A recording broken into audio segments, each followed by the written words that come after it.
Temuan jenazah pria di Kelurahan Lapade, Kecamatan Ujung, Kota Parepare, langsung dilaporkan oleh warga. Polisi yang tiba di lokasi langsung melakukan penyelidikan dan meminta keterangan sejumlah saksi.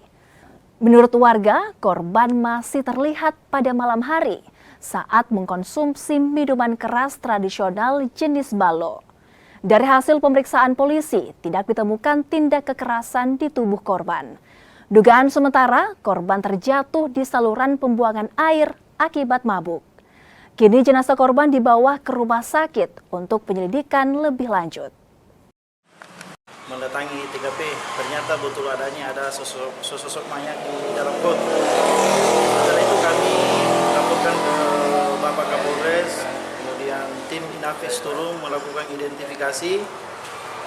Selanjutnya mayat tersebut kita bersama dengan call center 112 rumah sakit, kita bawa ke rumah sakit tipe B. Ya.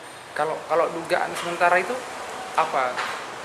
Dugaan sementara berdasarkan informasi dari lokasi kejadian, ada beberapa masyarakat yang menceritakan bahwa almarhum ini kegiatannya di malam hari sering mengkonsumsi minuman keras. Jadi diperkirakan almarhum jatuh ke dalam got akibat pengaruh minuman keras, karena got ini dalamnya kurang lebih 1,5 meter.